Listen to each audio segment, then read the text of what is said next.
Selamat pagi para subscribers dan Bapak Ibu yang berbahagia.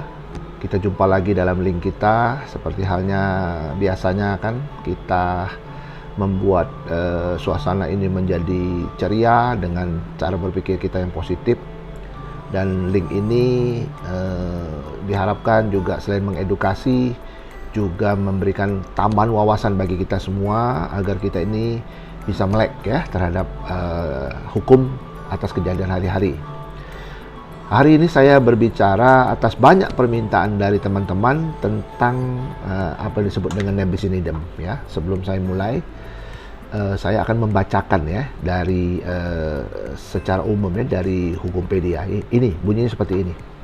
Secara umum pengertian nebis in idem menurut Hukumpedia adalah azas hukum yang melarang terdakwa, saya garis bawahin terdakwa. Terdakwa itu artinya orang yang sudah diadili di pengadilan, sedang diadili terdakwa. Kalau dia sudah diputus, tok namanya disebut dengan terpidana. Terdakwa diadili lebih dari satu kali atas satu perbuatan. Kalau sudah ada keputusan yang menghukum atau membebaskannya, maka azas nebis in idem ini berlaku secara umum untuk semua ranah hukum.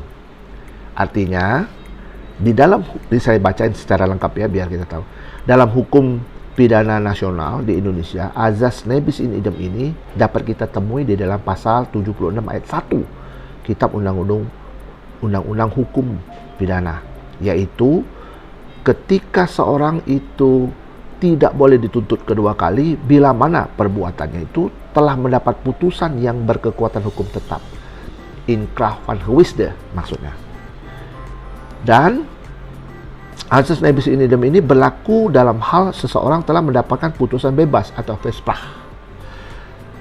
ataupun juga onslah, artinya lepas ya, atau juga yang disebut dengan mendapat keputusan pidana ya. Lihat pasal 75 ayat 2 KUHP. Ini undang-undang ya, undang-undang. Lantas Bapak Yahya Arab dalam bukunya Hukum Acara Perdata ya. Ini di ranah perdata. Tadi saya bicara tadi di ranah pidana tadi. Ini perdata.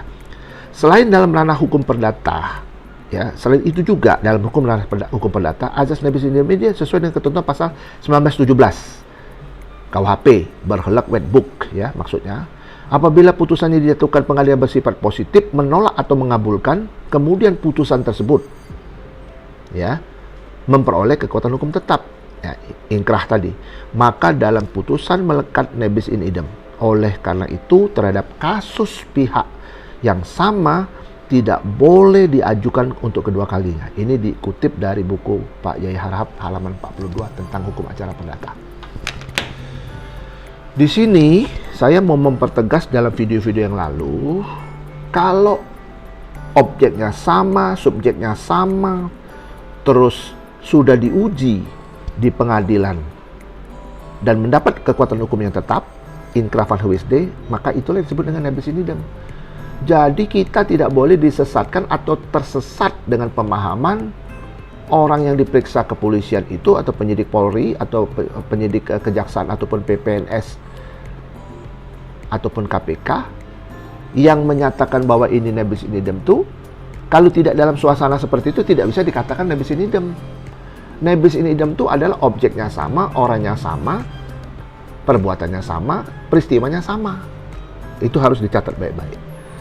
Ya, jadi saya ulangi ya, saya pertegas bagi aparat penegak hukum tidak usah ragu-ragu apabila menemukan suasana seperti ini. Nebis in idem itu tidak berlaku untuk yang saya sebut di luar tadi.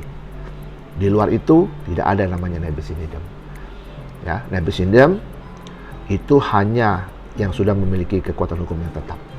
Demikianlah penjelasan dari saya. Mudah-mudahan ini dapat menambah wawasan kita semua. Tetap semangat dan sukses.